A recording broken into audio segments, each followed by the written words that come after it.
Mimi nikichukua kiti ya urais 2044, nataka Kenya inibadilishe Kenya kabisa. Nataka uone kama uko Kenya na kama uko Amerika. Kwa sababu kitu naenda kufanya.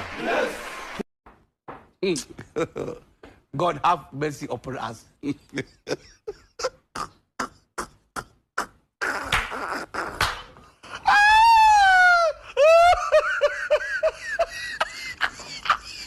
Ay, nasema boy.